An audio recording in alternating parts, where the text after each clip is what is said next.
And we're live. We are live. Look at that. How wonderful that is. I'm turning the wheel over to you guys. You guys take it from here. Explain who you are. Explain what this is all about, and we'll just run with it. Hey, everybody out there. I'm Billy Tucci, your old pal, the guy that you have helped these past few hours, the past few 48 hours to helping my Zombie Sama crowdfunding Indiegogo campaign. You've put us almost at $23,000 last I checked, or $22,000. And I just want to thank you. I'm with my partner, Niall Scala. We have a YouTube channel, which until today worked perfectly, called... yeah, I'll have to figure out what the technical defects we had are. Yeah. And now, is there an echo now? Does anyone hear an echo now? No, there's no echo. It's perfect. Perfect. Well, lesson learned, right? So, yeah. But we have a YouTube channel called Crowdfunded Comics and Crowdfunding Comics, and what that is that we want to bring worlds together. We want to be like a bridge to the fans and to the creators, and then those that are fans that want to become creators that want to become self-publishers, that want to see their own characters out there and their dreams fulfilled.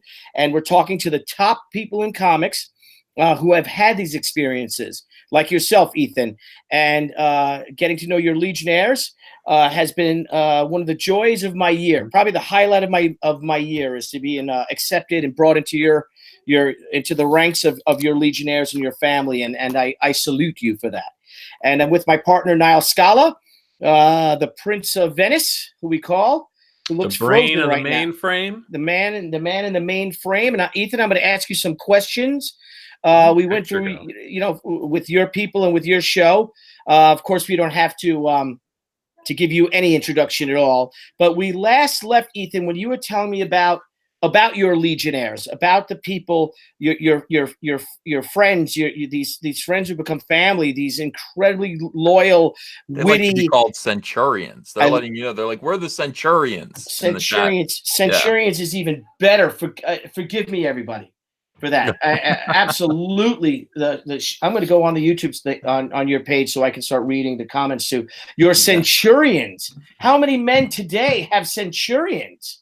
Not none. You do. Yeah.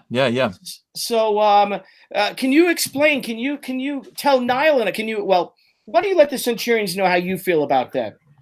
I love them. I've been with them for a year and a half now that we've been creating content on this YouTube channel called Comic Artist Pro Secrets. It was created entirely to be able to get in touch with fans, to speak to people, but also to be able to express myself. I'm somebody who, listen, I'm a comic book artist, but I'm an artist in a lot of different ways. I really enjoy, making music. I enjoy writing songs. I enjoy talking. I enjoy telling stories. These are, all things that, this is stuff that I do. And, I've been a comic book artist for so long where all I do is draw. I really love the idea of being creative every single day, being forced to be creative in some entertaining way for a large audience every single day. And that's what YouTube pushes you to do. You can only be a success on YouTube if you create daily content that is fun and inspiring and engaging for an audience, and your audience will grow if you do that, if you devote yourself to that. Now I've learned my standards about what to do on YouTube, what being a YouTuber means from other far more successful YouTubers than myself. But I intend to grow, and being a YouTuber honestly has made me happier than any other creative endeavor, which is so strange. Like, you would think, well, you won like awards in comics. You worked with Jeff Johns. You created all this stuff. None of that stuff made me as happy as having a successful YouTube channel and engaging with these fans who follow me around, and they show up wherever I do a live stream. Whenever I do a video, they turn out to watch it and call me names and stuff. That is part of the fun of YouTube, getting memed on, getting to know people. And these people now, I feel like they know me pretty well because they watch my content so devotedly for so long. That you just can't buy that. You have to earn that. You have to work for that. And that is, that is who these people are who are in the chat now. We've got 510 people watching right now. Wow. And more will come in as time goes on. I know a lot of people are going to be streaming because it's Friday. But so let me ask you though, what's your favorite meme from all the time you've been doing this? Like, what's your favorite meme that's come through this whole thing? I mean, look, I didn't realize I had toe thumbs. That was the first thing people started to notice about me, because I didn't like show my face at first. I would talk to Richard C. Meyer, your boy Zach from Diversity in Comics. He'd say, never show your face. Oh my God. Yeah, I do. I know. I didn't know that. I didn't realize. But he said, never show your face because people don't want to look at men. You know, if you're a pretty girl, people want to look at you, but people don't want to look at a man's face on YouTube. Right. Now, I was like, okay, all right, that makes sense to me. And so I'd only, I'd show my hands as I was pointing to things or drawing things, but you never really saw my face unless I was doing one-on-one interviews with, Mark Wade or somebody. Mm-hmm. And people immediately started to notice that I have toe thumbs. So they started to call me Uncle Ethan early on, and then Uncle Ethan with toe thumbs. And then the pie thing happened. Then it was me eating pies. It's always something new. It's always something fun. I mean, it's just, they're always insulting. But it's always like, it's all in good fun, man. It's all in good fun. It's and all that's in good what fun. being memed on is all about. I see people who don't get memed on, and I'm like, I don't know if your channel's really going to work. I don't know if it's taking off.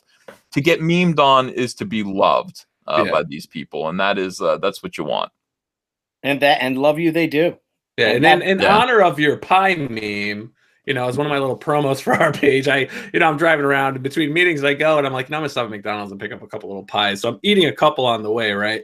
And they're perfect. And the one I go to use for the little promo, it was like pie jerky. I bit into it and I'm like trying to rip this thing from, like, fuck it, I'll just do the video anyways. Oh my God, what? Oh. Yeah, but I still ate it. If you're gonna have pie, get good pie. Like, this is the thing. Like, I always say, if you're gonna do it right. Don't eat garbage. If you're gonna eat garbage, like if you're gonna have cupcakes, don't eat Hostess cupcakes. Go to a bakery and get good cupcakes. Why waste it? Why waste the calories on something that's not very good? Right, and do it right. Yeah, absolutely. And again, once again, as a child of the '80s, thank you for the George Michael reference there. If you're gonna do it right. Is that George Michael? Right, do it with me. Yeah, baby, I'm your man. Wham. Don't you wham. Bam. Yeah. That's right, it was wham. Wham, bam, thank you, ma'am. Wham, bam, and you hit it there. Dudes. They're pointing out, everybody in the chat is pointing out more memes. Rose Tico is important. Wearing a 5XL shirt is important. Yeah, soy pants. That was last night that people were somebody. Well, they don't that you had. They're like, how many XLs, Ethan? How many X's in your shirt? I'm like, just 2, maybe 2XL. They're like, yeah, more like 5, more like 6, 30XL. It's merciless. It's absolutely merciless. But you know what? They love you because, I mean, with the Cyberfrog, your Indiegogo campaign, I mean, how much thus far have you raised? We're pushing up on 800,000. What am I talking? I'm really bad with numbers. You're pushing on 800,000, and you have something like 12,000 backers. Ooh. I think so. Yeah, 14,000. No, 14,000 at this 14,000 backers. Wow. And now the thing Billy, Billy is he the top guy right now?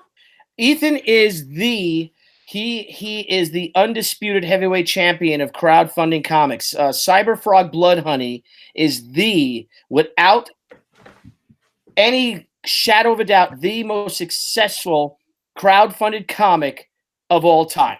So I would say he's earned that title of Hail Caesar, really. I mean, come on. Knocking the shit out of everybody else. And so that's amazing. And it's amazing in its own, but I can ask you, like, so Ethan, going from, say, illustrating some of the biggest mainstream books ever, right? In the past 10, 20 years, right? Mm-hmm. Seeing, and I mean, what was it like, like, again, your books were so big that you see your Flash Rebirth poster on the Big Bang Theory. Yeah. You know what I mean? But now you walk away from that and you dive into these unknown and completely murky and dangerous waters of self-publishing. So, I mean, right now it's all up to you. You're writing, you're penciling, you're inking, you're packaging, you're shipping, you're putting together the whole shebang. You know, I don't know if you're an editor on it, but that coupled with your YouTube success, right? Your daily drawing of a comic, because that's a full-time job to draw a comic book. You know, shooting your videos every day, and not to mention being a family man, because you do have to spend time with your family. I mean, that's got to make one busy day for Ethan Van Sciver. Yeah. It's a lot more, but I have to say, I really like the way things are working out right now. I'm gonna have to work a lot faster as the success of Cyberfrog means that I'm gonna have to do more Cyberfrog books. And initially, I was just like, guys, I'm gonna do one a year, and I'm gonna see these as kind of like Harry Potter novels. I'll just do one big book every year, and I'll crowdfund for them, and they should be good. It's becoming clear now. I mean, Cyberfrog has become people are interested in it in a lot of different ways. And that means there has to be more Cyberfrog content. So yes, even though I saw myself as kind of a talk radio show host for the past year, and I really, goddamn, I enjoy it. I really would much rather be. We need to produce some more Cyberfrog stuff, Cyberfrog books on a more frequent basis, which means working even harder. But I have to say, my life isn't that hard. My life is pretty easy. I have plenty of time to spend with my family, a lot more so now than I did when I was working at DC. Oh, good. Yeah. If I want to, I can go to the beach. If I want to, I can go to the theme park. I can go to Six Flags. We could pick up and just go to like Florida tomorrow. Sure. It's we have that kind of freedom. And YouTube has been very, very good for us, and we have the resources to do whatever we want to do now, which is a nice feeling. But yeah, I'm gonna have to work much, much harder at this point to get these to fulfill the demand and to actually help Cyberfrog lift off to where it should be. I think it's a kid show. I think it's a video game. I think an anime. I could totally see that. Yeah, definitely. Now, and you've picked up back from what, 1998, right? Is that? Yeah. Well, I mean, Cyberfrog was a character that I always thought was really good looking. I mean, I thought he was a wonderfully designed character, and so did other people. In 1997, I had a toy deal with Playmates Toys. I had an animation deal at Mainframe Animation. That's where I met Dan DiDio. He was the president over there, and he was doing the Cyberfrog cartoon. Yeah. Oh, nice. And Fox Kids was going to do the TV show, but it just all didn't work out because Playmates Toys, I don't know, the Japanese contingent of Playmates fired everyone in LA. So the whole deal fell apart. But what I learned from that was that people were enthusiastic about the way this character looked. I was way too young, inexperienced of a storyteller to actually get in there and tell good Cyberfrog stories. But he stayed with me for the past 20 years. And when opportunities emerged, at one point when Jim Lee brought Wildstorm to DC, they wanted to publish Cyberfrog through Wildstorm, but then Wildstorm folded. I was excited. I was going to do Cyberfrog Blood Honey for Wildstorm. There's a CBR article about it. Pitching Blood Honey. So this opportunity actually, just came about in just the right way. Had I done Cyberfrog Blood Honey for Wildstorm, it wouldn't have worked. It just wouldn't have worked. I needed 20 years of experience, and I needed to do it on my own. And that's where we find ourselves now. Oh, cool. Well, you know what I loved? Oh, sorry. Go ahead. No, please. No, you know what I loved about Cyberfrog growing up? And I'm not a boomer, guys. Is Battletoads. Like, I was into Battletoads, and that actually what caught my eye when I was in where I grew up. Card Castle was the store, and that's where I first saw Battletoads. And I remember I was like, "What is this?" And I made my mom buy it. But yeah, man, I'm actually really pumped that this is all coming back. And it's not Battletoads. It's not Battletoads at all. Yeah, but I'm saying what I loved about it is it just brought everything together for me when I was a little kid. And what I'm saying is I still appreciate it today, and I look forward to the new book that's going to be coming out. Cool. Yeah, thanks. Well, so Ethan, so you've gotten to this stage in your life now, and this is for your viewers as well, because you're always talking, and now I'm going to interview you. Let's get an insight on who is EVS, and what's your typical day like? What's a day in the life of Ethan Van Sciver? I feel like everybody already knows. I feel like you know, who's yelling back? Really? Matthew, you got to be quiet. There's nothing wrong with Battletoads. It was the early 90s. Matthew, you got to stop. My son is playing Fortnite with his friends, and so what are you playing? Tell him 845 people can hear him screaming. 845 people can hear you screaming. Yeah. You know what? I think I found the echo. I just turned the noise canceling thing off. Well, that was me though. Everybody else was echoing too. But yeah. I just turned the noise canceling thing off on my headset. Can you guys hear me? Yeah. Great. Get Daddy's belt. I like that comment. Get Daddy's belt. Get Daddy's belt. I need Daddy's belt. So you got a great group of fans, man. I just got to point out. I mean, granted, they're talking shit about Battletoads, and I could really care less nowadays. But I mean, you do, man. I'll tell you, Ethan, you have an awesome group of fans with some of the craziest freaking content that they're posting in your chats. I love it. That's why I love watching your videos. Yeah, they're awesome. You know, look, this is. I feel like people already know what my day is like because I share so much of my life with them. You know, even when sometimes when Andrea and I we get out of the house, we'll get to go on a date somewhere. You know, I'll check in. With my Do you really? Hey, we're at a concert. We're in Atlantic City. Hooray! You know, it's like that kind of a thing. And you know, it's I want once people become a part of your YouTube channel and become a devoted audience. You don't want to exclude them from things. You want to include them in things and let them know more about you. And sure, we have our boundaries. You know, I mean, there's some private things you know that we obviously keep from them. But for the most part, as much as you can let somebody in, let your audience into who you are, make them invested in your life. I look at people like H3. You know, I mean, Richard C. Myers, another one. I really admire him as a YouTuber because people know so much about him from watching his videos. They feel like they know him, and I want people to feel that way about me too. So the answer is I wake up whenever I wake up. I come downstairs, I make videos, I draw until I fall asleep, I nap a lot. I try to spend as much time as I can with my 3-year-old daughter, who I waited 15 years for. I wanted that little girl for so long. And thank you. Finally, married Andrea and had my daughter. Those are the things that are important to me. It's important to share all that with people so that they know and maybe they can relate to it. I get so much fan mail from people, emails, private messages from people telling me very intensely personal things.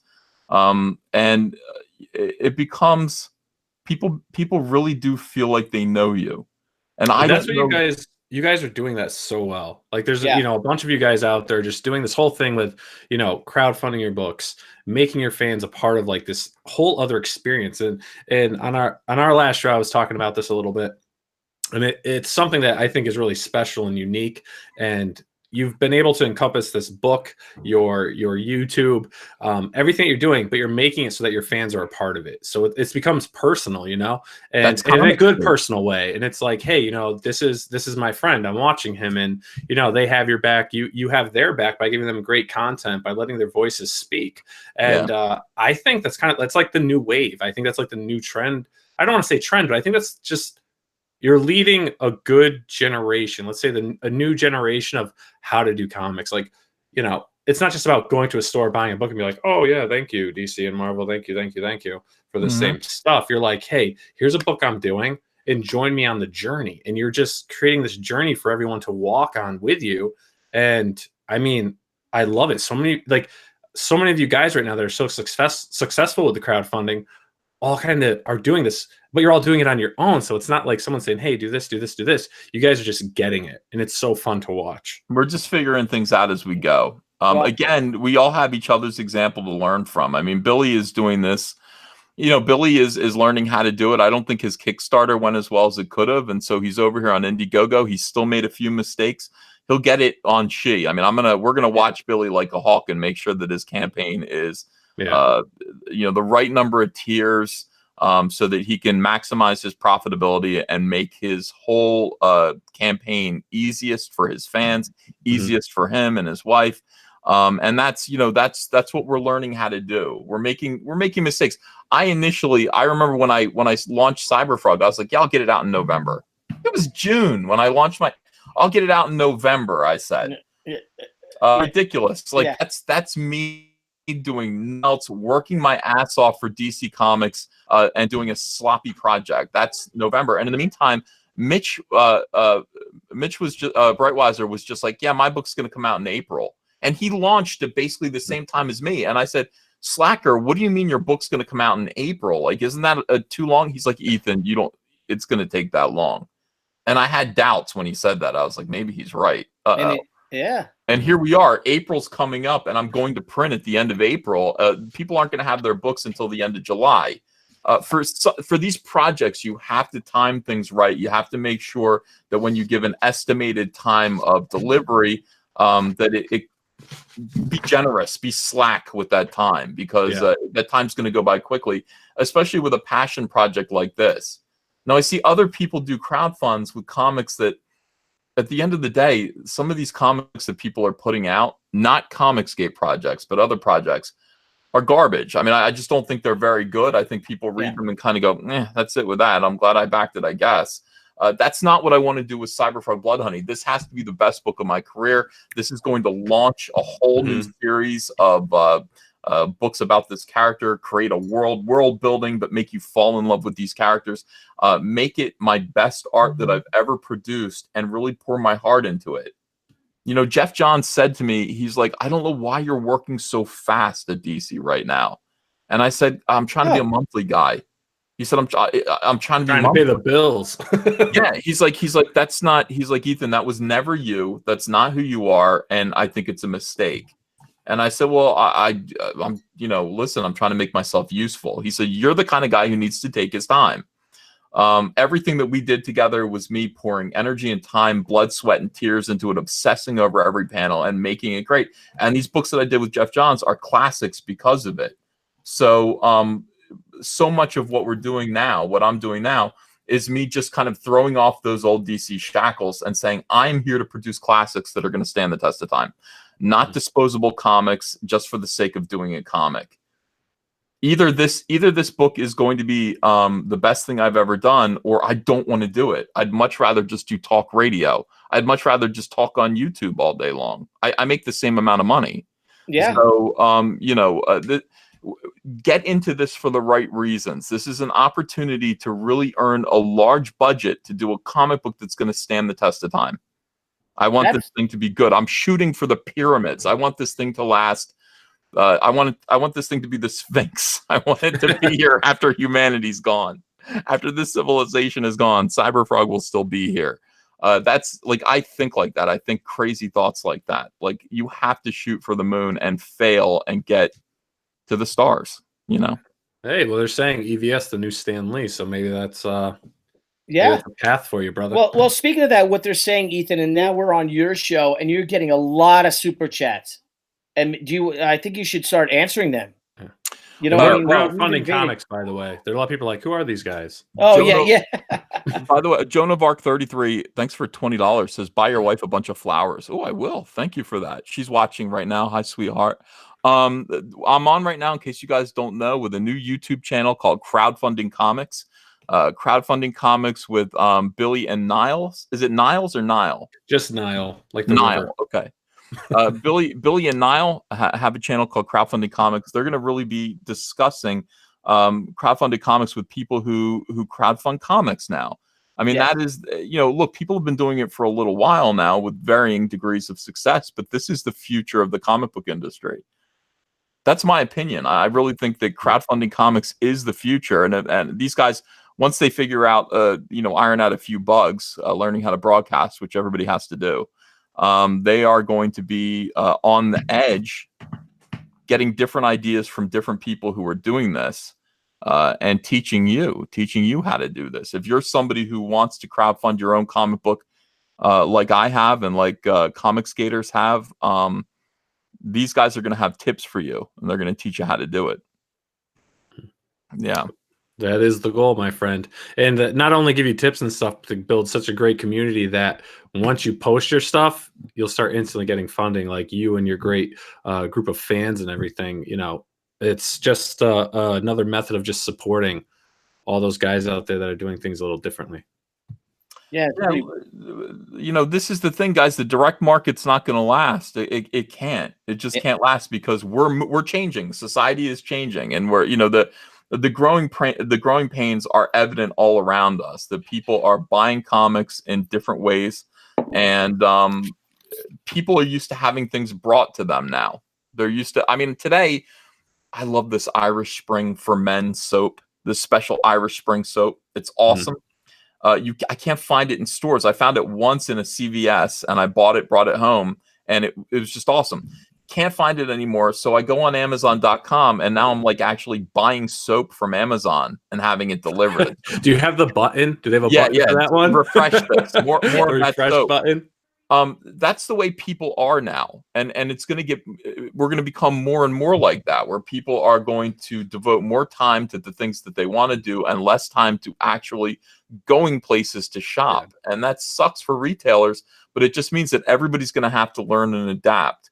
For us, we're at a pretty easy spot where, you know, we're going to have to learn how to identify our market, speak to our market, and crowdfund from them to get their support, and then send directly to them. People should be able to buy Cyberfrog just by pushing a button, and that is the ultimate goal. That is the ultimate goal. That I still want to create a product. This is the other thing. People think digital's the future, and I don't think it is. Not in comics. Not in comics. No, it's not the same, but it is an on-demand world. That's what we're turning into. And thank you, cable companies, for creating on-demand, because everything now in Amazon is on demand. You want it, boom. I know here in Connecticut, half the stuff we order now is same-day delivery. So they're, you know, it's just a whole different mantra. Yeah, and well, the thing what's cool about that is that you're giving the people what they want. Unlike, say, the big two, they're giving the people what they want, or what editors may want, and this, if you don't give the people what you want, you're not DC, you're not Marvel. You know, Ethan Van Sciver is not Marvel Comics. Ethan Van Sciver is not too big to fail. So, as we talked about the other night, Ethan, I think the big two, unfortunately, now that they're owned by, you know, Disney and Warner's, these giant corporations, the comics are a tax write-off for them. So they don't care if the books don't sell. There's no accountability. There's not one iota of accountability story-wise or art-wise. If the books fail, they fail. They keep restarting them. It's almost like they keep regurgitating the same failed creative teams too. Now, there are a lot of great creative teams out there, but there's also some of these others that may be hired for how notorious they may be on the internet or what they might have done outside of comics, but they're not qualified to write comics. No. And a lot of them don't even like comics. And they specifically go in and saying that they want to change this. They don't like it, and they're going to do their own thing. And it's a complete recipe for failure, and it's failed time and time again. And that's why they keep rebooting these books and cramming them down these poor retailers' throats, forcing the retailers to buy 500 copies of a book because the retailers are so desperate that they do want to get that Jim Lee variant cover or something, or you know what I mean, or one of the top guys variant sketch covers or something. And these retailers can't move these books. No, and it's a shame, and that's what's hurting these retailers, is what's being shoved down their throat. Yeah. And, you know, unfortunately, it's like, you know, the said group that may be pushing it, you know, has a big voice but doesn't really have a pot to piss in, and so everyone's afraid of the voice. So it's like, all right, let's just keep bringing people in to do this, this, and this, and now it's just a machine. It's an unemotional, undetached machine that's saying, you know, distribute, create. It doesn't work. Okay, you are going to create this. You're going to create that. No one's actually like, hey, let's stop for a second and let's say, hey, remember when everything was about talent? You know, remember when it wasn't about how someone looked or this and that? It was like, hey, you're actually a fucking really good artist. You're a great writer. You know, you should come together and boom, you have great stories and stuff. And unfortunately, but not unfortunately, the indie world and the tools at hand right now are going to allow that to all happen again. Right. And Ethan, do you remember how hard it was for us to break in?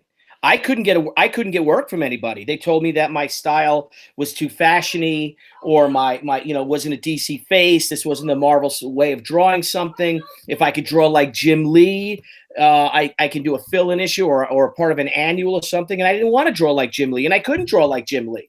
I mean, there was a high bar of what you needed to do to get in, and now it seems the complete opposite. There are no standards anymore, Billy. Being able to be in a comic book, to work in comics required a level of skill and dedication, talent, and also marketability. Your style had to be something that people thought, well, yeah, I think people are going to buy that book because of the art, and that's all gone now. Yeah. Those standards have fallen. I mean, pretty much anybody is hired to draw a comic book right now if they'll work for a low wage. Right. That it's the death knell. You've got people who are being underpaid to draw comics they don't care about for a price that's just $5 for a cover price for a comic that nobody cares about with 8 variant covers on it. This is just it's the end. So look, I know that you guys aren't really a part of this necessarily, but like, I'm part of Comicsgate. This is a movement that rebels. So it's a market-based uprising against exactly what we're talking about right now.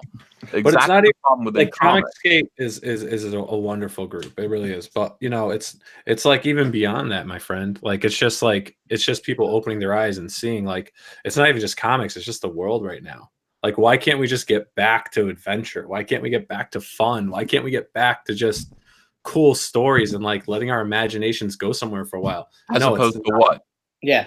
As opposed to just like right now, everything in the media, everything in the world is just, it's encompassed on everything we love, and music and television. Animation is so like, how can I call it? It's streamed in a way that, almost everything's kind of like the same. It's like we forgot like how to be individuals and to have, creative freedom to do things. You're just restricted so much by everything that's going on in the world that it's like everyone's afraid to just be themselves and to create things that people loved. I mean, everything seemed to be so diverse. Now it seems pretty vanilla with things. Yeah, sure. I'm getting it, It's like everyone's so afraid to say something or do something because of what someone else is going to do, instead of just being like, screw it, let's just do it. And then people love it. It's just, everything's becoming very vanilla. Well, and what price to get your balls back, right, EVS? That's what I said. What is it worth? What is it worth to be, especially if you're a creative person? Yeah. If you're a creative person, you can't be feeling too good. I sense a lot of fear in comics right now. I sense a lot of people afraid of saying the wrong thing, drawing the wrong thing, writing the wrong thing. And look what happened to people like Howard Chaykin. It's like you do one thing that might kind of send the wrong signal to the wrong group of progressives, and you're in real trouble. And Howard Chaykin's a Democrat. Yeah, he's a super progressive, but that's exactly what Howard was trying to do. Exactly. Howard is a 1960s liberal, though. He is the person of this freedom of expression and individuality, and let's challenge each other. Let's have thoughts. Let's start a dialogue. And there's no room for that anymore. There's no room for it. We have to actually we have to make it. We have to blaze a trail. And you are. Exactly. Well, this is what I'm telling you. It's like right now it's tough, man. It just every day it just feels like, oh, we're fighting. We're fighting so hard with people. We're fighting for the right to be able to do what we want to do without the harassment, without the the nonsense from these SJWs who have poisoned the comic book industry. And I'm just trying to set up Deadwood. I'm trying to set up a town, somewhere further out west where we can actually just start comics anew, and people don't have to be afraid. People can crowdfund from their audience. They can get their own audience to purchase their product. They get to do what they want to do. They get to make a good living. They don't have to worry about what someone else is saying about them. They don't have to worry about the gossip, the whisper crowd, all the whisper network, the smear campaigns that come along with not following in line with everyone else. And everyone's afraid. Everyone's afraid except for me. And that's the thing. I would love more creative people to just say, you know what? I don't want to be afraid anymore. I want to tell a story about this. I want to do this comic book. I want to make my own money. I don't want to have to answer to weirdos with blue hair. I don't want to answer to those people anymore. Yeah. I don't want to be afraid of them. I don't want to be a part of their community because their community is toxic, poisonous, and suppressive. repressive. I want to do my own thing, and I want to do it right now. And that is comicsgate. That's what we're doing here. I always invite everyone to join us over here. It's so creatively refreshing. It is getting your balls back. Even if you're a female, it's getting your balls back. The females have they don't want their balls back. Well, but with the way medical and science is today, I think you can have anything you want or get rid of anything you want. Yeah, perhaps. I think women know what I mean by that. It's just the freedom. It's power. It's an opportunity to just be yourself. Well, that's what we're doing too. That's what me and Billy are trying to do, and that's what sparked our show, just a conversation at a Starbucks after a signing, and just going to hang out. We're just like, there's so many tools out there for just, don't even worry about going somewhere else to try getting anything done. Don't worry about big publishers or this and that. Just do your own thing. All the tools are out there. Now, granted, most people are very impatient and they want the success right away. But if you've got the patience, you're going to work hard and you got the tools in front of you, you can do whatever you want and you can bring out your own product, and you will, if it's good, you'll get your own fan base. If it's not good, then, you won't. But I mean, everything's there, and that's what we're trying to help expose to the world. Yeah, you can't really sell your own comic until you've sold yourself to your fan base. You do have to find your market. And I've done it this way. Of course, people know me mostly from my work at DC, but I have to say, most of my audience right now at this point, they're not aware of my work at DC. I've got a whole crowd of fans who know me from my Star Wars commentary, and who are just like, "Oh, you're a really good artist." It's like, cool. It's just a hobby, right? It's like, here's something you didn't know. I'm really good at talking about Star Wars, and I'm really good at drawing comics. Buy my comic, and they're like, "Hell yeah, I'd love to." That kind of fan service is what is going to win you a devoted and loyal audience. It's vital. It doesn't come easy. It doesn't come quickly. You do have to put time and energy into it. You have to work for it. So how do you do that though? Like, how do you go about, like, all right, I haven't published my first book yet, but I need to get an audience space. So how do you target that then? How do you make that happen? Do you have any suggestions or on how to grow a YouTube channel? Well, no, just like we were talking about, like, to sell your comic book, to grow or whatever, you need to know your fan base. So how do you go about win a fan base? You have to. They're going to make themselves known to you. Do you do anything? Are you interested in anything other than comics or even comics? But I always find that comics right now, if you're going to do a channel that only talks about comics, in the year 2019, you're going to have a limited reach. Yeah. There has to be some other element to it. There has to be some purpose, some thrust behind what you're saying about comics. If it's political, it's political. I mean, like I said, diversity in comics, his conversations about comics were about SJWs ruining comics, which is far more interesting to listen to than just somebody doing a bland review, a rote review of a comic book. 5 thumbs up. So that helps. But I would just ask myself what else I'm interested in, because the comic book market is small right now. The comic book industry is small, and it's dominated by gatekeepers who I don't know, who seem to be, they're tastemakers without taste. Find something else that you're interested in. Make good, entertaining content every day, even if it's just about the news, your point of view about the world and life, that whatever it is that you're talking about. Produce entertaining content every single day on YouTube, or you can be like Elliot Fernandez is. He's on Instagram. He's got 150,000 followers on Instagram. He shows his artwork there. Here's a guy who's going to be able to crowdfund a very healthy sum because he's already got his audience built up. But social media and interaction with a market, with your audience, it's vital. It's vital. It's step one. Yeah. And it doesn't matter. I mean, you can have somebody who's an established comic book artist. You can have somebody like Dave Johnson, for example, come out and launch his own crowdfunded comic book, and it's just not going to do very well. And he's going to say, well, what the hell happened? Why, I'm Dave Johnson. I've done all these comics. People know who I am in the comic book industry. Well, you're shooting outside of the comic book industry right now. You're looking for more. You're looking for the people who aren't used to going into a comic book store and buying direct for $5 every week. You want people who comics are new and exciting. and you don't have that market. You're just known within comics. So yeah, somebody like him, these guys have already set up their own channel called Drink and Draw. I think that's going to be good for them. Where did Billy go? Now, Billy, are you here? No, he left. Oh, geez. What is up with Billy? I'll tell you what, I'm going to read some super chats here. Perfect. While we go. We got a lot of people sending super chats. Super chats are tips. People who are enjoying the show can send comments via super chat. There's a little $sign at the bottom of the screen, and if you want your comment read, you can send a little money, and I will read your comments now. And thank you for those super chats; they're wonderful. I appreciate you guys. Black Wolf Senpai, thanks for $2. Says, "Hey there, Billy." No, hey there, hail Billy, hail EBS. There thank you. God love you. There you are. My God. I just texted you. I'm like, where the hell did you go, dude? This friggin' Wi-Fi that we bought, that I spent all this money on, it's a piece of shit. I'm sorry, Ethan. It's a piece of garbage. Okay. And it just keeps crapping out. There's a bug. We have one of your biggest fans, Joe Falcone. He's a cable guy, and he said he wants to hardwire my house. And he will. But it might cost me, Ethan, a phone call to you.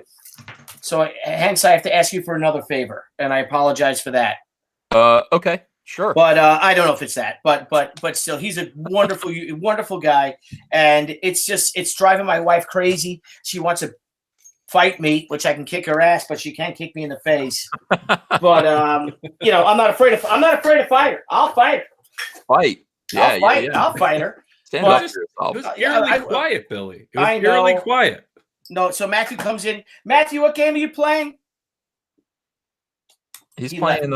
He's not playing Fortnite. He got very insulted. No, he got very insulted when I said What's the new Fortnite. one? Apex or something? Is that it's taking over like Fortnite? Yeah, whatever the new one is, he's playing. But anyway, getting back to this, let's.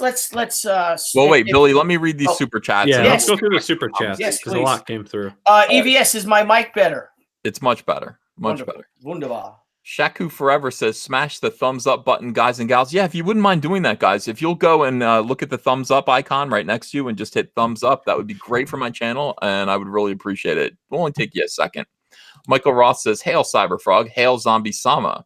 Awesome. Zombie Sama, of course, is Billy Tucci's crowdfunded comic right now. It's on Indiegogo. And I'm going to put that link in the description. You need to back that comic. I mean, we did pretty good so far. I mean, I think we can do better. Where are we at with that? Yeah, do we have a total? We're getting up there. Last I checked, we were 21,000, and if we hit 25,000, we'll unlock our new stretch goal, which will be to expand this book and story to 72 pages. Awesome. Okay, Billy, you're at $22,433 right now. Great! So thank you. I'll put the link in the description so that people can support that. Everybody wants to support Billy Tucci. Everybody wants to see Billy succeed gloriously. And that's what we're all about. All right, so let me see here. Back. Oh, Cyberfrog's already in there. Back. Zombie. Sama. Here. Thank you, EVS. You got it. So, guys, it's now, boom, it is almost there, right there. Now it's there. Okay, so it's in the description now. Go over there and back Billy Tucci. Let's get this thing to 25,000 tonight. That would be awesome. Well, Ethan, I know you have to do a cover tonight, so I don't want to stay on too long and monopolize your time. You're very giving, Uncle Ethan. Well, I mean, look, I don't know. Well, people can back anyway, and I'm sure it'll get to 25,000 once we let people know about it. They'll go back it. Now, want to read your super chats? Only get through these. Tim Lim's Bunny says, "Please, Caesar, save my furry back hole." Hashtag work campaign. See, the memes are coming through. Niall. Connection Lost says, "Don't forget." Actually, I'm sorry. Something about Power Shower Caesar.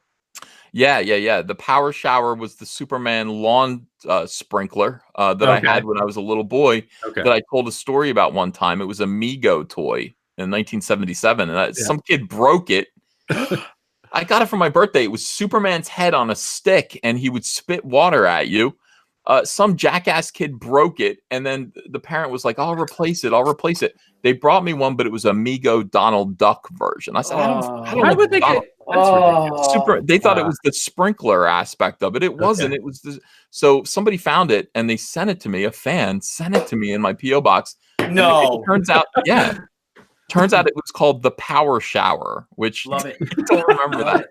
Now, did the water come out of his mouth like? It came out of the top of his head, as it turns out. So was it like? So it was like in The Thing, like when the claws came out of the dude's head and started crawling across the room. Remember The Thing? John Carpenter's The Thing. Yeah. Was it like that?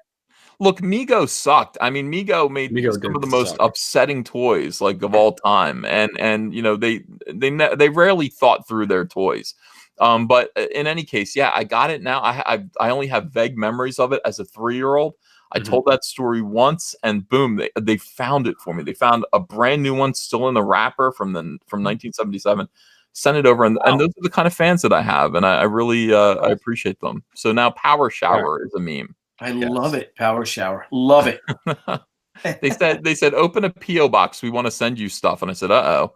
I opened a P.O. box. They're sending me crazy stuff. Do you see that giant like Lego behind me there? The Lego Death Star? Yeah. They sent that to you? It's $400. Yeah, we bought that for my son. Yeah, we bought that. $400. Anyone out there, I would really like the vintage Batman utility belt.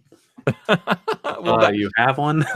Yeah, like they send me like great stuff. They're really kind. It's they'll just write me a really nice fan letter, and all that stuff is great. So this is stuff these are the rewards of doing this and not working at DC or not working at Marvel. Doing this on your own is much more fulfilling. It really is. Well, on that note, if I may real quick, if you know JC Vaughn, the vice president of publishing for Gemstone Publication, who does the Overstreet Price Guide, just sent me a text, and it says, ever since the 90s, when I've written up convention appearances, I've always credited Ethan as Cyberfrog rather than his then or current DC work.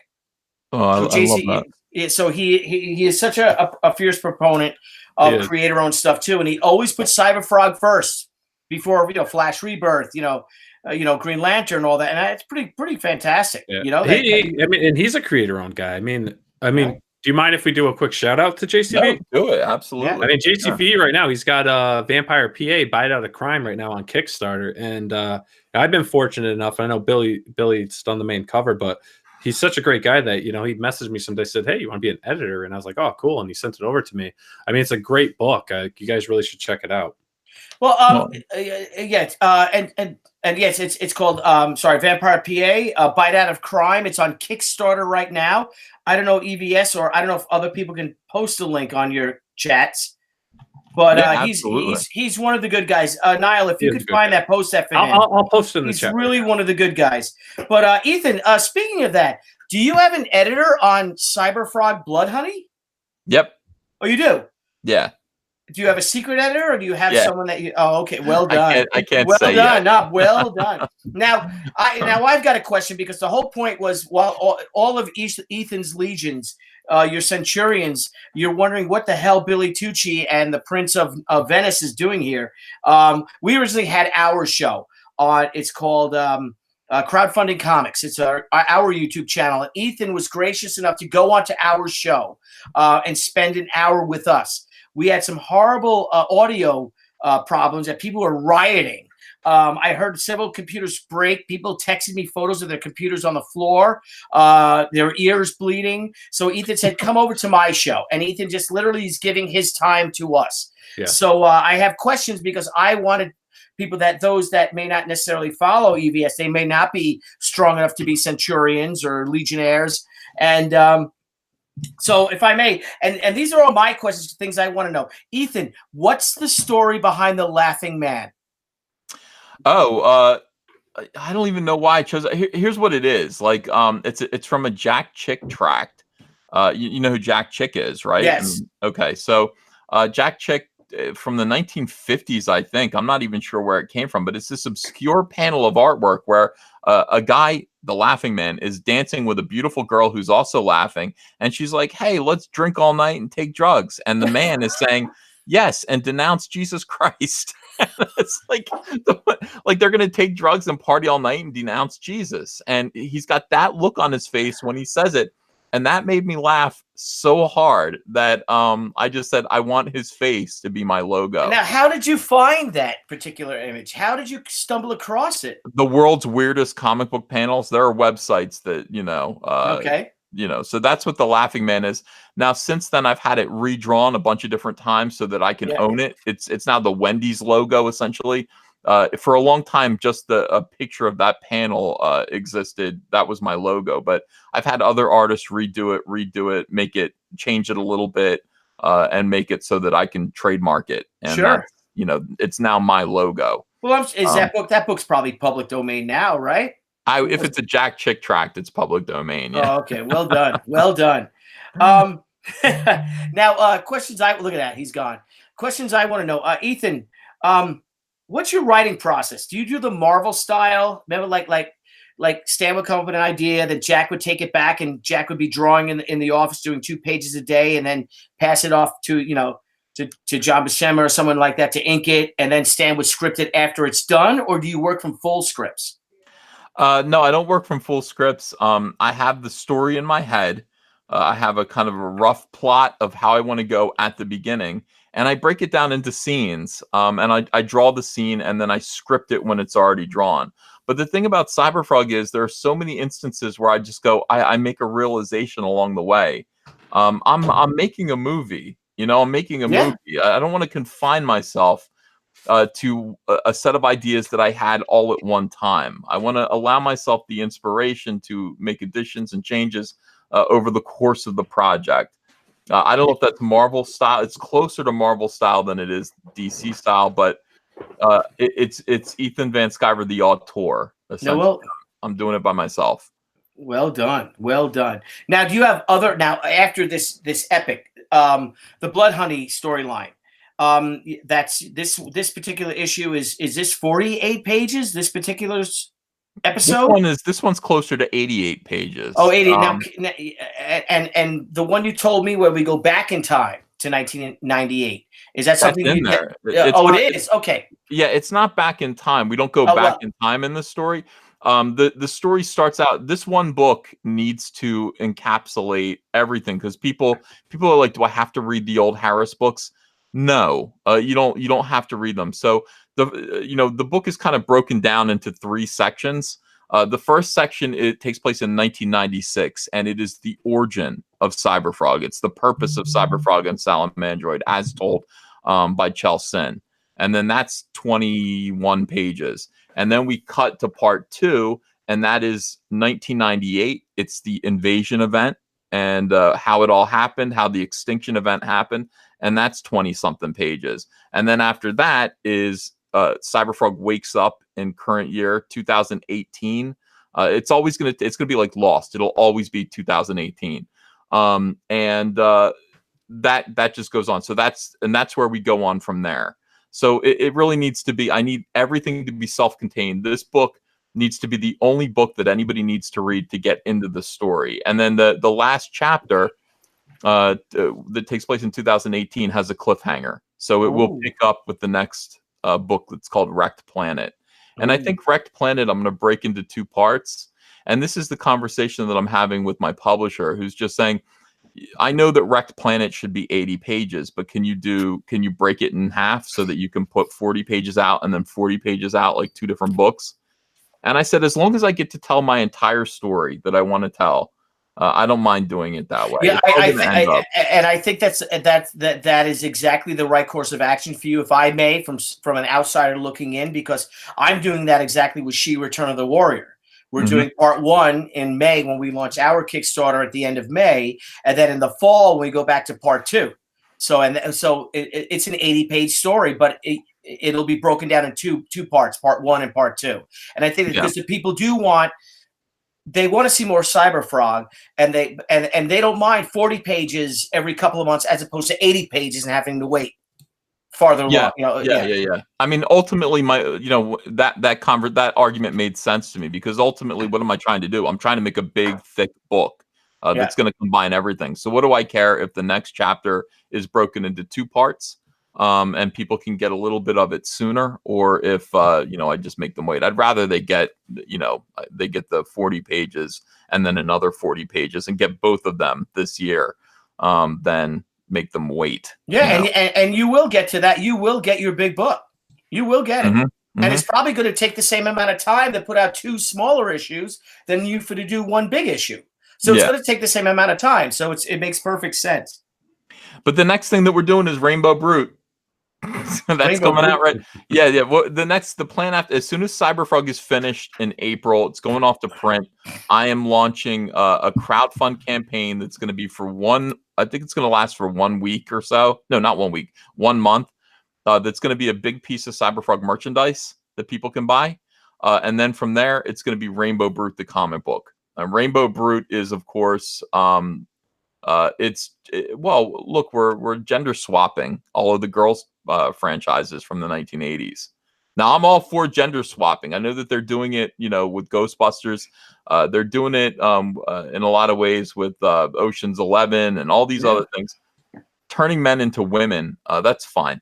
I want to turn women into men. I want to take these girls' properties. I want to make them for men. I want to do male versions of them or aim them at men and just see, this actually will work.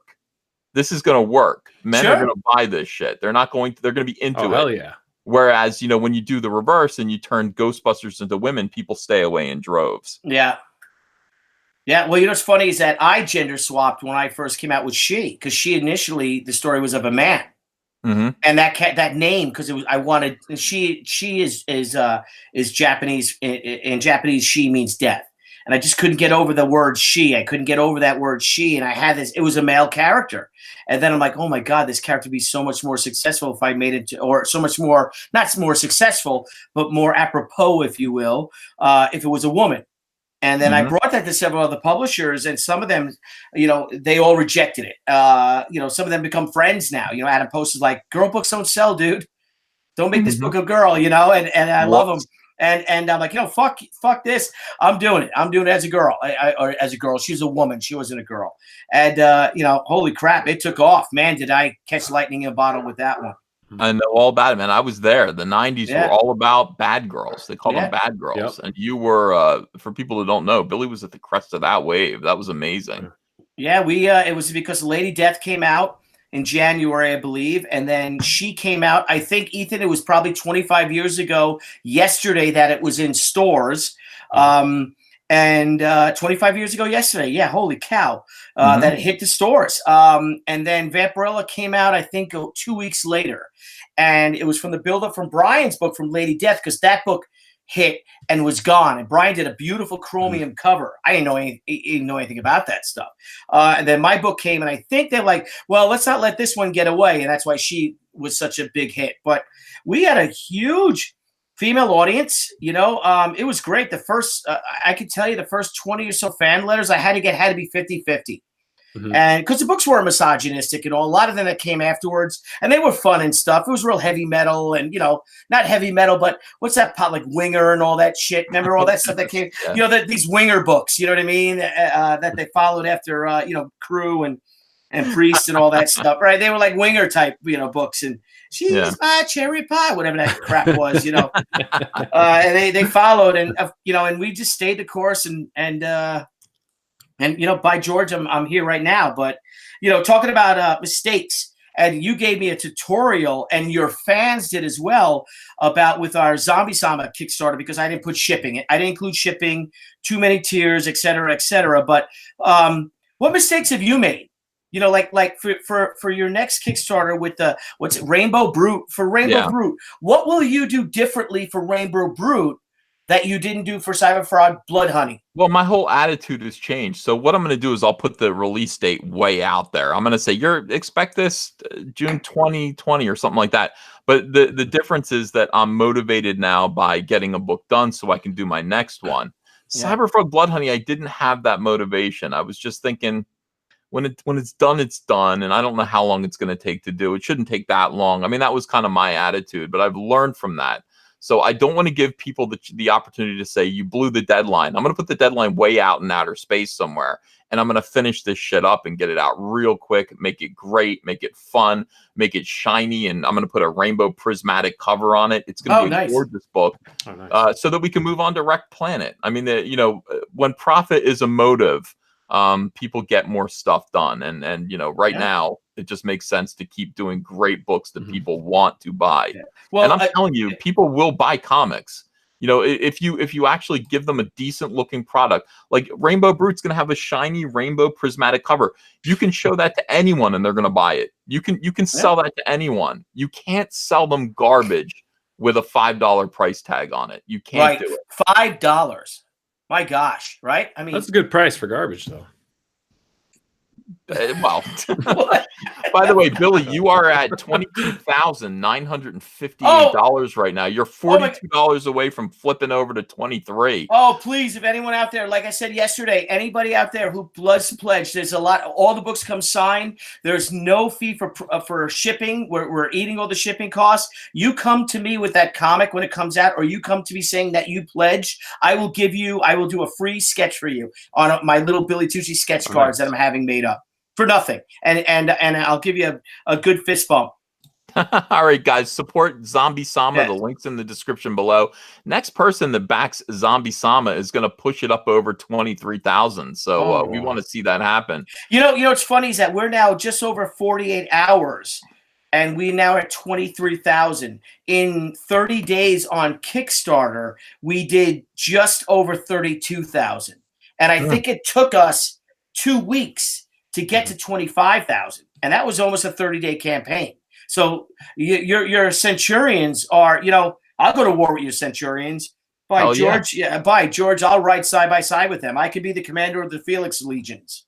I love that idea, Billy. Yes. Yeah, you gotta join up. You gotta be part of the campaign here. And speaking of campaign, guys, go back Zombie Sama. I want to see this flip to 23,000. Let me screen share this, because it's going to happen pretty soon. And in the meantime, I'm going to read these super chats. But let's watch Billy's campaign flip to 23,000. The next backer is going to make it happen. Look at that, Billy. 22,958. Wow. One backer could bring you to 23. One backer is going to make that happen. But you know what, EVS? Did you do something special for that backer? Double fist bumps? Double fist bump. You know what, EVS? They will, though, because they're motivated. They're warriors. They get it. And again, this book also might save your life someday, because this book tells you how to survive during the zombie apocalypse. Nothing. It does. It gives you escape routes. Ethan and I, we talked about that last night. When you were looking at a home and you go to a friend's house, take a look around. There are two things that I always look at a house when I go there. A, where they put their Christmas tree, and two, what's your zombie escape route, or is this house zombie proof? And that's exactly what I do. So important, man. The zombie proof house is so important. I got to think about that. The Christmas tree is important, and then the zombies. Oh yeah. But it will happen, especially now. That, like I said, we're gonna have Trump for another 6 years, so zombies are gonna be big, and so you got to be prepared and keep it in your mind, keep it in front of you. That said, EVS, I got a question to ask you, and this might be out of left field, but this was one of my questions. What is the scariest thing to ever happen to you? The scariest thing that's ever happened to me? Ever. To me. Probably rock rappelling off a 150-foot cliff, leaning backwards initially. I was a Boy Scout. Well done. We did the rock rappelling. Now, rappelling is easy, but it's that initial thing. You've got to your back is turned to the edge of a cliff, you have to let yourself fall to a 90-degree angle off of that cliff. Now, that was terrifying, absolutely, because your body doesn't want to do it. You don't want to do that. You don't want to just back up off the edge of a cliff like that. But I did do it. Thank God for the Boy Scouts. I learned how to. And you were a Boy Scout when there were Boy Scouts. Yeah. Oh, there you go, Billy. 23,000. No! There you go. 23,000, buddy. Boom. Beautiful, beautiful. 23. We'll get you to 25 tonight. I don't see why not. Thank you let's so shoot for much. 25 tonight. That'd be awesome. Yeah, it'll happen. And Cyberfrog, let's see where it's at. By the way, Cyberfrog hit 115 today, which is amazing. 115, 281. Thank you guys for that. All right, let me read some more. Billy, if you can see up here, I'm watching the ABC TV coverage of the JFK assassination. It's like, like 4 was it a hours conspiracy? long. Ethan, No, was it a conspiracy? No, it was not. No, we went through that, and maybe next November, EVS, I can come back on and we can go through that day by, place by place. We followed the footsteps of one Lee Harvey Oswald. It was great. We looked through the window of the 6th story of the Texas School Book Depository. I took a picture of you, like pretending to aim at the window, like your point of view. Like, yeah, it's not that hard. I mean, anybody could have done that. Anyone I could have made that shot. Anyone could have done it. Connection Lost says, don't forget the hair transplant, Ethan. Yeah, I'm thinking about it. Billy, I might do it. I might get a hair transplant. I'm on board for that. I'm planning on doing one. Are you really? Oh, yeah. Yeah. Here, see that right there? No, you're like me. You've got the same hairline I've got right now. Yeah. See, I'm doing pretty good. So if I show that, I'm 53. So yeah, I'm doing okay. I'm 34. Yeah. And I've got that. Yeah. Yeah, you've got to get to that point, and if you get past like 45 and it hasn't happened, then you're good. If you don't, it might it's something in the wound. Yeah, but you both have great faces and you can grow beards, so yeah. But again, if you got that kind of cash, why not do it? What the hell? I might do it. Maybe if Zombie Sama gets to 100,000. That could happen. If Zombie Sama gets to 100,000, I will buy you both that. How's that? All right? Deal. I promise you, I will buy you deal. both that. Deal. Gak says, I like Billy's choice in planes. Does he like the F4U Corsair? His answer is important. Oh my gosh, are you kidding me? Let me the Gull Wings, baby. The Gull Wings. By George. Come on. I'm not Billy, but that is my favorite plane in World War II. Yeah. A lot of people are saying don't get a hair transplant, by the way. I had to take a moment. For you or me? Both of us, I guess. I had to take a moment. Do I like the F4 Corsair? I made a film in 2003 called Some Trouble of a Serious Nature, and it starred the F4U Corsair. Unfortunately, I'm going through you right now on my my desktop, so I can't show it to you. But I believe, though my favorite aircraft, and I could play with things, is the Supermarine Spitfire. I don't know if I can catch that. Remember we were doing this the other night, Ethan? Billy, isn't that a Corsair behind you? Yeah, that's a hand-built Corsair, a handmade Corsair by a friend of mine. But the F4U Corsair is the greatest fighter aircraft of all time. You think so? Oh, absolutely, because it's a naval fighter. First of all, the Spitfire is my favorite plane of all time. You could attest by my thing, and it won the Battle of Britain and literally saved the world. If you see the film Dunkirk, I fucking cry all the time. But the F4U Corsair, with its R2800 Pratt & Whitney engine, and it weighed so much because of the with the arrestor hook. It was a naval fighter craft that could hold its own with the P-51 Mustang. It was faster than the P-51. It's maneuverable. More maneuverable than the P-51. P-51, not as maneuverable as the Spitfire, but the Spitfire had no range. And the Spitfire's armament could not compare to the P-51. But that said, the F4U Corsair would destroy. Well, with the same pilot flying an F4U Corsair would beat any fighter aircraft of World War II, including the Me-262, the German jet fighter. So you think? Absolutely. That's the first time I've ever heard anyone say that. Absolutely. Because why did they design the Gull Wings? The Gull Wings, because the prop is so big and the aircraft is so low. Because the aircraft is low and the Gull Wings would lift it up. So because the prop is it's a Pratt & Whitney prop. It's a standard airplane prop built in Connecticut, and the Corsair is built in Connecticut. Yes, where I'm from. The prop, they wanted it to be so small compared to, say, the Thunderbolt, which used the same prop and engine. The P-47 Thunderbolt, which was built on Long Island by me. But that said, I take a Corsair in a battle over any fighter aircraft of World War II. There's a tear running down my cheek. Your answer has pleased me. I'm definitely backing. And sure enough, look at this, $23,383 right now. So and subscribing. Yeah, please subscribe as well. Subscribe to Crowdfunding Comics, guys. If you could, well, I don't know if we could like our page because it was a disaster, but just subscribe to us. That would be wonderful, and we'd totally appreciate that.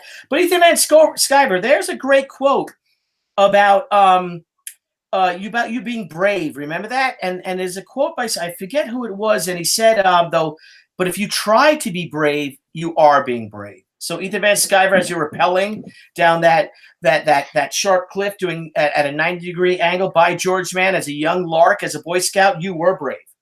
Well, I tried my best to be, and I did it because I didn't want the other boys to call me a pussy, and they didn't. And so mission accomplished. I did it. And that is the greatest motivator because, you know, I remember when I was in the service and the Gulf War happened, and we got mobilized to go, and we were actually in the desert in California training for the war. We were hunting these the mobile scud launchers, and I was part of my unit was a long-range surveillance detachment. So we would be supposed to be parachuted in, but it was more helicopter extraction. And we were set in. We would dig holes, and we would just watch roads, and then we'd call the airstrikes in on the you know, the mobile scud launchers. And I remember when I left, and everyone's like, "Are you afraid to? You know, what if you become a coward?" And I got to tell you, I was terrified. I really was. But the biggest motivator for me was it was too important for me not to be a coward. Yeah. You know what I mean? I would not. I was terrified, but I would never show that to my peers, to my brothers, and then we were all brothers. Because the whole thing is that you can't let your brothers down, and you, as a mere lark, as a Boy Scout, you wouldn't do this. You wouldn't do that either. And in a way, I mean, no, it's a great life lesson.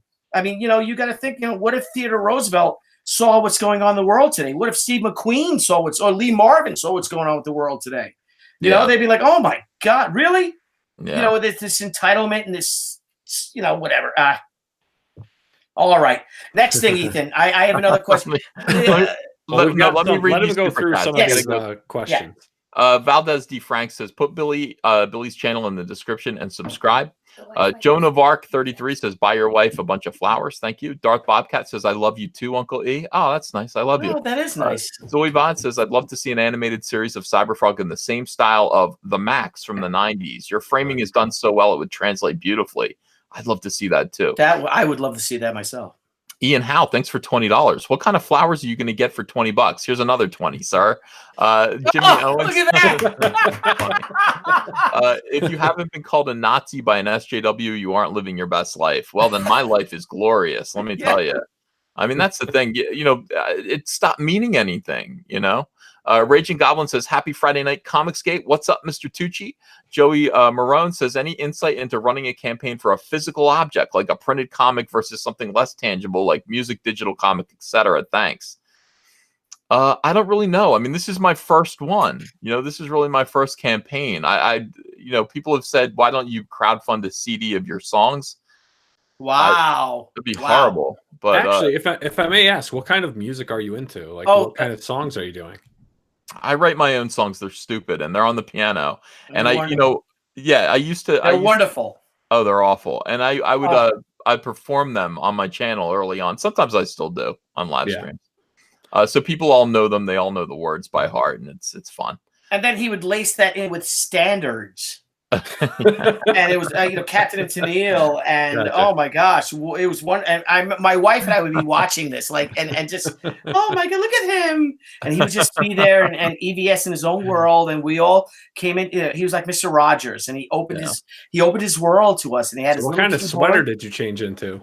I luckily, I didn't have to. I always focus the camera on my piano, so people don't have to look at me singing. My wife's a music teacher and a director in our town. So that's why I have a warm spot for the music. Oh, I do love it. I love writing songs, but they're not good. They're not. I mean, that's part of the charm. It's about the love. Yeah. Black Wolf Senpai says, we want anime girl, tentacles, tank, and big ass guns. That's interesting. Baptist 702 says, could you name a few comic book series besides Captain Marvel to feature SJW or ID politics and or bad storytelling? Also, do you think the fight for classical storytelling is growing? Well, yeah, I do think it is. Look, it's not the title that is SJW. Mostly, even though you have Ms. Marvel, Kamala Khan, that's clearly SJW, and there are other Iceman. But, you know, it's about the creative team. It's about the people that come in there and ruin these characters. If only people knew that these books were SJW, that they were always meant to be SJW, then that would be one thing. But what it is people, SJWs come onto books like the Avengers or Captain America, and they ruin them with SJW and identity politics. They ruin established characters, established books where they don't belong. And that's what drives everybody crazy. SJWs could create their own comics to tell their story, but they can't create, and that's the poisonous, parasitic nature of the social justice warrior. Yeah, and there's that pontification of these SJWs, and they're just espousing these things, and then and then 2 pages later, panels later, they're participating in assault. You know, they're not the authorities, they're not the police. They shouldn't be giving people advice about anything. No, but they're assaulting other human beings, or other illegal aliens. Like things coming from another world and all. And so you can write about this one particular character, and he's espousing, or she is espousing, all these SJW, not memes. What's the word? The mantra and all that. And the next panel, they're punching a poor lad in the face. Selly Toys has a good idea. He says, how about pronoun girl and feminist man? You're right about that, except for the girl part and pronoun. Pronoun non-binary person would be better. Billy, by the way, you just hit $23,593. You're $407 away from hitting 24, and I think we can do that tonight. We're away, and that will unlock our stretch goal to make the book 72 pages of story and art. Yeah, so let's hit 60. That. Guys, if you're in the chat and you're 72. 72. It is 72, okay. All right, if you're in the chat and you're enjoying Billy Tucci's appearance tonight, go donate back Billy Tucci's Zombie Sama, buy a copy of the book, and let's get that number up there. Let's get him past 25,000, and it should be good. Ethan, so if I may, to all your viewers out there and your and your Centurions out there, is that we had a long conversation today, and you literally penciled and inked a page. You got up early, you worked your butt off, and you said, I'm going to take a day off from going online so I can finish this page, and then you had a cover to do. And you have a cover to do tonight. And now, tomorrow, you're like, oh, maybe I won't go on because I'm in the zone now. I'm Ethan, the artist now. I'm penciling, I'm inking, I'm doing. I have to get this book done. I have to get this book out to the people, to the fans. And now Niall and I have literally hijacked your day and ruined your day for our own profit. And that said, I think, Niall, you and I, when Ethan moves, I think you and I should get in the car or a van and drive down and help him friggin' move for a week. I think we'll have to come down. And all right, I'll bring the tape, bring some utility knives. You got boxes, Bill. You got the boxes, and we should be good. Yeah, because Ethan has to get the beer because you were so focused on your art, and we were talking how you love interacting with your fans, with your Centurions, but it does take away time from the art table, from the art board. And you're like, and I'm focused and I'm doing this. And I'm like, well, thank you so much for coming on. And I feel bad. Like, no, I'll come on just for you. I'll come on for you. And then we'll do our 45 minutes or our hour. And I'll go back and I'll do this cover. I have to finish tonight. I have to do this cover, Billy. I don't have to finish it tonight. I just want to get it done. I mean, I got 4 of them to do. I got 4 covers to draw. So what he's done for us is just shows your character, Ethan. And you're thank you for that. So I know what to say. Just thank you so much. I'm soy sensitive to this whole thing right now. Yeah, I'm drinking my beer, and just thank you. And if you really want to make Ethan Van Sciver's day, put his old pal Billy Tucci over $25,000 for Zombie Sama Indiegogo so he can go to bed. No, okay. Well, that is true. That is true. David Sutherland says culture is dying. I think you're right. Darth Bobcat says, how did you end up doing so many Japanese-inspired stories, Billy? Oh, well, if I may, I was in, first of all, Akira Kurosawa is my favorite director of all time. So I loved all of his samurai films. Toshiro Mifune is my second favorite actor of all time behind Errol Flynn. And I wish the two of them got to know each other because they probably would just imagine the stories of those two guys hanging out. And but I was I went to the Fashion Institute of Technology for art, and we had an art history class, and we learned about Japanese woodblock prints. And Ethan, it literally changed my life looking at woodblock prints. I started teaching myself to stay away from spotting blacks. You know how dramatic blacks are, chiaroscuro, black and white in the art and stuff like that, lighting. I wanted to tell my stories like the Japanese woodblock artists did. There's no blacks in Japanese woodblock print art. I mean, the hair is black, blah blah blah, but no shadows, no dramatic lighting, and you have to tell your story like a kabuki drama. And if you know kabuki makeup with the white makeup, and the lighting is just incredibly bright and all, and it literally changed my life. And I got to tell you, I became a Japanophobe, so much so that my wife almost broke up with me in 1993 when we went to Epcot Center. And all I wanted to do was spend time in Japan. We kept going back to Japan because I was so engrossed and so focused. Remember, Ethan, you say you get hyper focused on one thing, and you're very good at getting hyper focused. I was like that with and I was with the Japanese culture, and I knew I had to do that, Ethan, to take on these big guys, to be this little comic book company. It was me and a couple of my friends. I was living in a 1-bedroom apartment in Queens, 6 months behind my rent, but I was so devoted, and I became this almost like a samurai to create this book. And by George, people responded to it, and I just love it. You got to see, like, this room right here is it's so funny because where I work, Ethan, is very un-Japanese.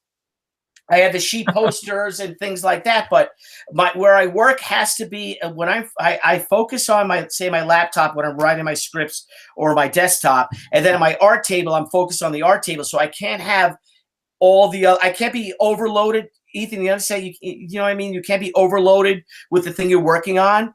But like downstairs, my family room is all Japanese, all she.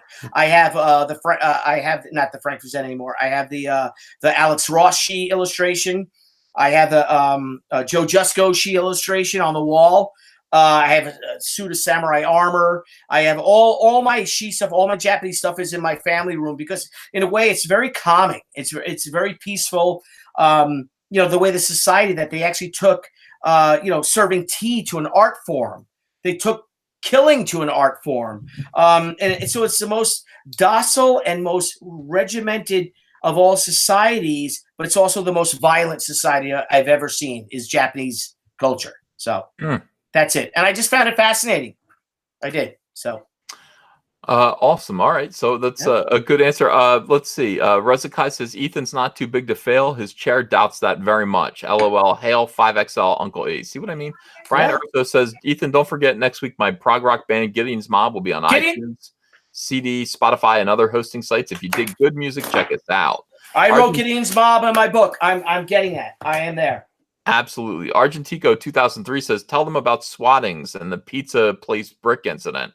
Yeah, I don't even want to. Oh, okay. Oh, yeah, you were there, Billy. You were there. I was there. If I may recant this story. Recount, not recant. Recount, yeah. If I may recount this story, I was there. So we did, it's Gotham City Pizza. Great pizza parlor. Really the best pizza I've ever had outside of New York and New Jersey. No offense, Connecticut, but it is. And so Ethan came, and Ethan had gotten threats, and Ethan and I were sitting there talking. We were side by side at the comic convention, and you were, telling me about these things that people were threatening you, and you're like, I'm really worried about this. And my brother Vinny is about 6'5". My nephew Joseph is probably 6'3". And there's me and there's Ethan and a couple of other, like, don't worry about it. Nothing's going to happen to you. And Ethan wasn't afraid at all, but he's like, something might happen because I've been threatened. And, we're a little bit on the lookout at the con, seeing people that came up to us, and nothing happened. So we had a great time at the convention.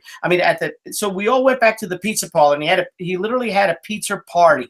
And the pizza party was just for the fans of the convention to just come and hang out with us. And what Ethan did, though, was that, like, I was sitting there with my brother and my nephew and some friends, and I'm eating pizza. I'm having a good time, talking to everybody, having fun. Ethan, somehow, I don't know who said it, but Ethan didn't finish his dinner and got up and drew the most beautiful Batman on the wall of this restaurant to leave his mark or to put a beautiful piece of live art on this man's wall. I mean, that's what he did. I'm eating, we're drinking beer. I'm eating. I'm hanging out with my family, laughing, and there's Ethan working. So nothing happened, and everybody was a little bit alert because things started percolating. Remember, other people started hearing about this. It wasn't just you. Other people came to you and were saying, "Well, I heard these things, but I'm going to be on the lookout for you for well." So it wasn't something in our heads. It was actually something that was percolating because there were these bona fide threats.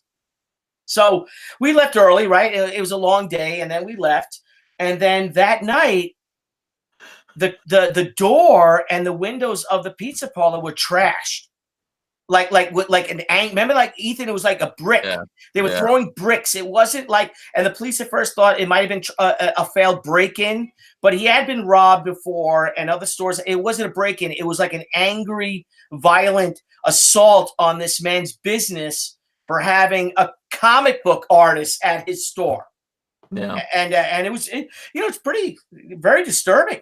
But chin up. EVS is like, well, yeah, we got through. Well, we fixed it. I mean, we crowdfunded to raise money because he had to cancel his vacation to buy a new door, and we were able to raise money to purchase him a new door, replace the glass, and he was able to go on vacation with his wife. And so all's well that ends well. But look, these people are crazy. I mean, these people are Antifa, and they.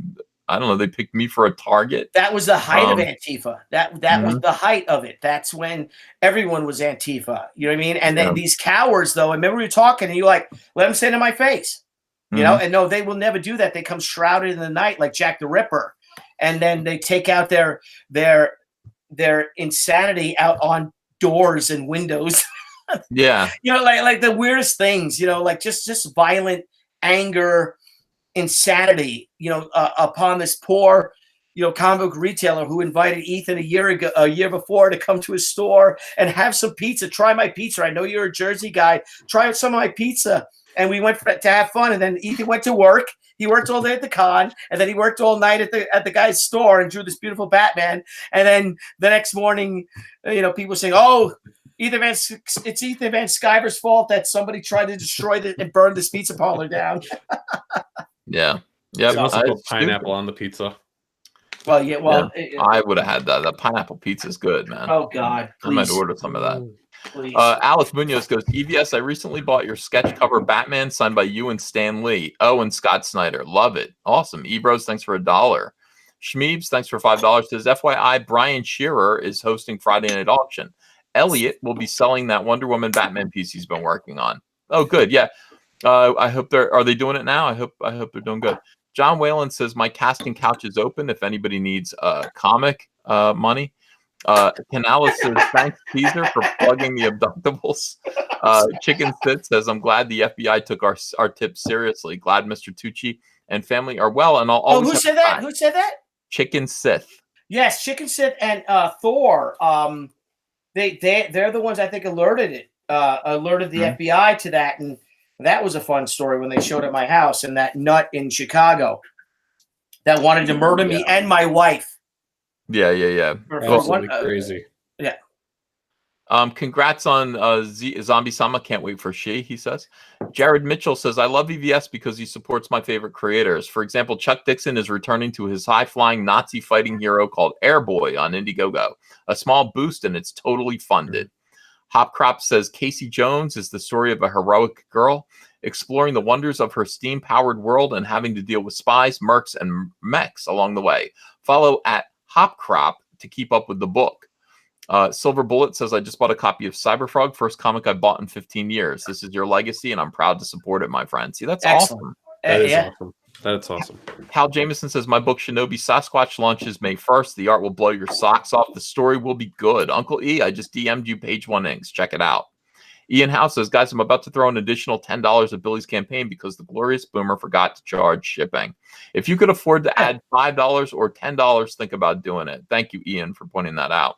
El Jalero says, why you got to drag Mego through the mud? I love Mego, but yeah, they are, they made a lot of weird toys. That's probably why I love them. Ghastly Gamer says, "Hey, Uncle E, I just bought old Cyberfrog comics, $17. Wow, good, thank you." Rich C says, "EVS, I'm over 50 and have not read a comic in 30 years. Thanks for renewing my interest. I back several comic skaters. Keep up the good fight." Viper Justin says, "Did not back Cyberfrog, but I will back Rainbow Brute." Oh, good. Crazy Manor says, "Cutting it in two will cost the consumer twice as much, though, won't it?" No. Let me think about it. Well, it depends what the price point is. Are you gonna, you know what I mean? Yeah. I'll work through that. I'll figure that out. But I mean, remember this, I was charging $25 for a 48-page book here, and it ended up being 88 pages at the same price. So, we'll see. We'll see. Darth Bobcat says, "Are the old She comics still for sale?" Every She comic we published sold out. Every single one. eBay. Every single one. You get them on eBay. You get them on Amazon. Every single book we produce, of the 100 She comics that I published, every single one of them sold out. And they're actually kind of it's kind of rare. I was just for fun. I've gone on there and looked. Well, but tell them we are going to do this summer. We are doing a She omnibus. We're going to do an Indiegogo for a prestige format She omnibus edition, full color, and also the Tomo by Amanda Connor, Jimmy Palmiotti, and Dan Mishkin. The Tomo miniseries. It's going to be about probably 400 pages. So nice. Keep a lookout for that. Billy Tucci's Zombie Sama is at $23,793. We're edging right up on 24,000. That'd be cool, guys. Back Zombie Sama. The link is in the description below. Lucas King says, "Direct is nice, but I think for comics to ever be really big again is to get them back in kids' faces. Gas stations, dollar stores is how I used to buy them." Grendel465 says, "This chat gives me hope. I'm an old comics fan, and I'm working on a story I hope to make into a comic someday. Keep up the good work." Sean Campbell says, "Bald is beautiful." Chris W. says, "Stan Lee had hair transplants. Do it." CFan85 says, "Is the Defiant Jane cover edition a physical copy?" Yes, absolutely, absolutely. It is by Asha Kishna, who was a gem of a find of ours. We were introduced to Asha in the Netherlands at a comic book convention about 2 years ago, and Deborah and I, my wife, were blown away by her portfolio. And she's now doing a variant cover for J.C. Vaughn's Vampire PA. Bite Out of Crime Kickstarter campaign, and she's phenomenal. She is phenomenal. Yeah. Check her out. She's a sweetheart. Such a good person. Yeah. And she's on Instagram and she's on Facebook. And if you do Asha Kishna, check her out. She's amazing, and she's doing commissions and all. And she's getting a lot of work now. You're gonna hear a lot from her. From a big video game developer too. She hasn't released who hired her yet, but she's got some big deal with some video game company doing character design. Yeah, and she's amazing. She really is. And without sounding misogynistic, she, I guess, growing up, and Ethan, maybe you can help me with this. Growing up in art, that you can usually see, you could tell a man how a man draws. You could tell how a woman draws. I can look at that and like, and maybe it's just me being a fucking dude, but I'm like, oh, that's a guy drew that, or that's a girl. I can always tell, I guess from my friends growing up, or my friends in college, the art college, the way the men drew, the way the women drew, and and my wife said that she's like, you draw like a man. That's literally what she said, and Ash was like, "Oh, thank you." Like it was funny because she is so it's wonderful. It's so original. It's amazing, and check her out, Asha Kishna. Amazing. Cool. Gimbrider66, thanks for the $1. Dennis Peruk says, "Billy, how do I buy your original Indiegogo cover art? I don't see that tier. It's historic. You're rocking Indiegogo. P.S. Your Rangers beat my Blues." Oh, they're not my Rangers. I'm an Islander fan, bro. I hate the fucking Rangers. You kidding me? And I'm sorry for you. I wish you guys won that. I apologize. I was rooting for the Blues tonight. I gotta take it.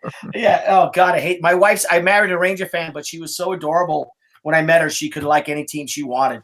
That's the way to do it. That was tough. That was tough. At least she wasn't a Democrat. So, but that's a story for another day. Another time. I asked her, I said, are you a Republican? Are you a Republican? She goes, absolutely. I'm like, all right, good.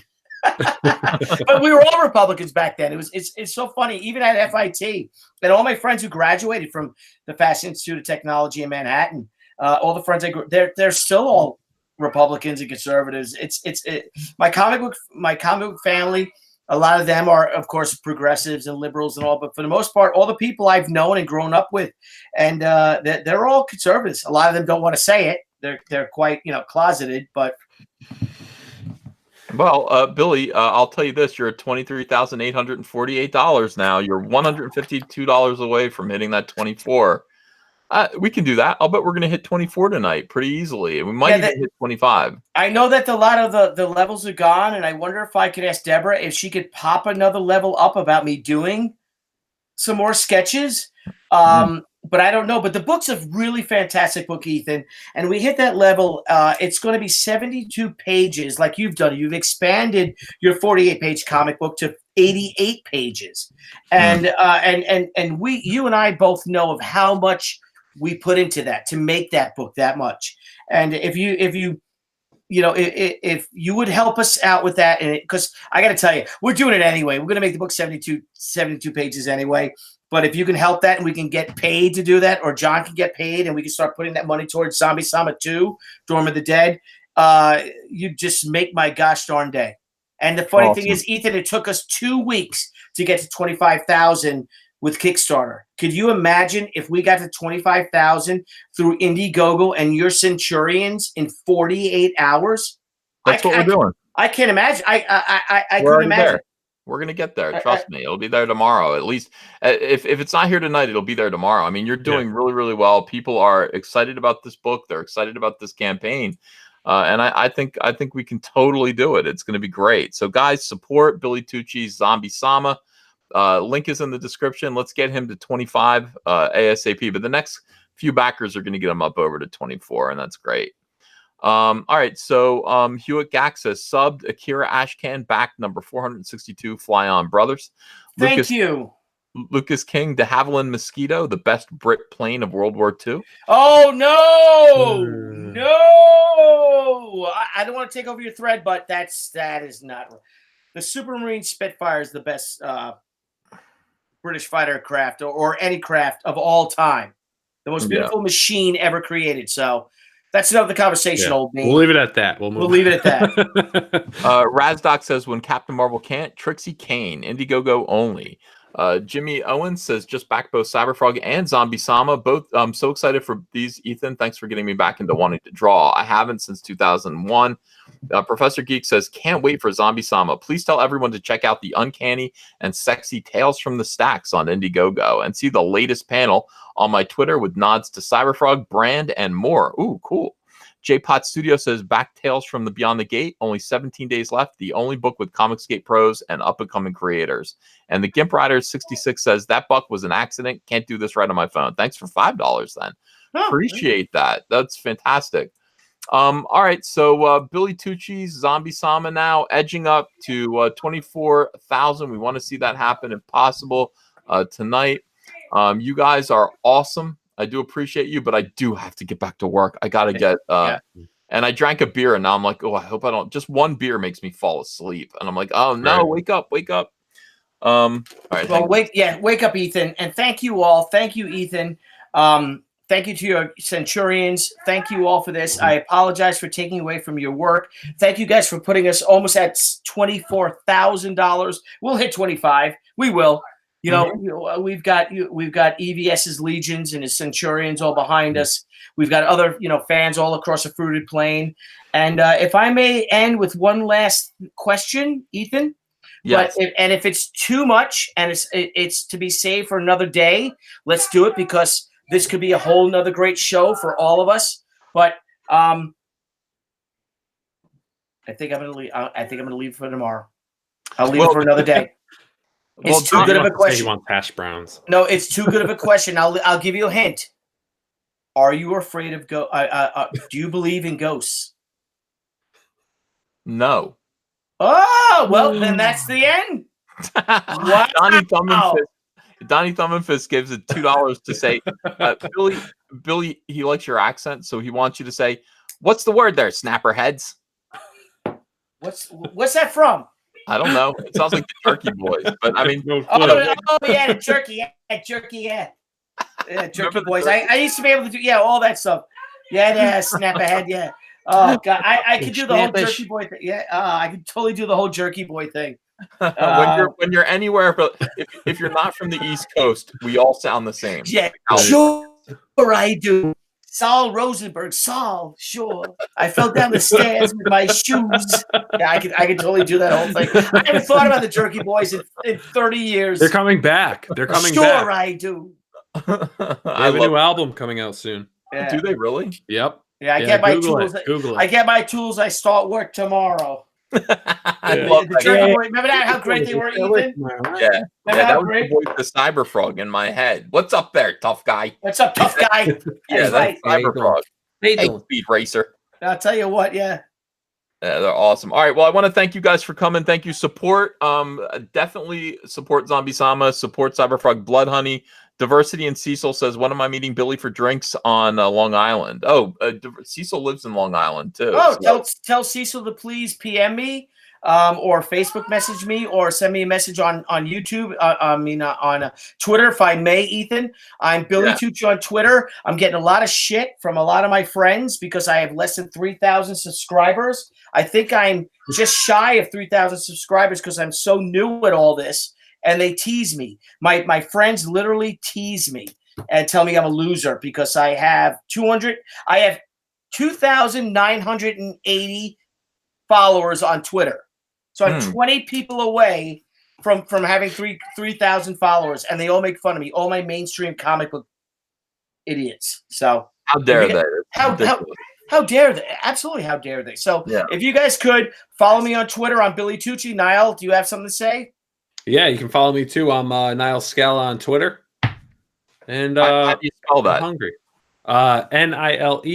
NILESCALA. Wonderful. All right. Thank you, everyone. We'll see you again tomorrow with more content. Thank you for supporting these books. Thank you for supporting Comicsgate. Thank you for subscribing to Crowdfunding Comics over on YouTube. Thank you. Love you guys, and we'll see you again soon. Bye-bye.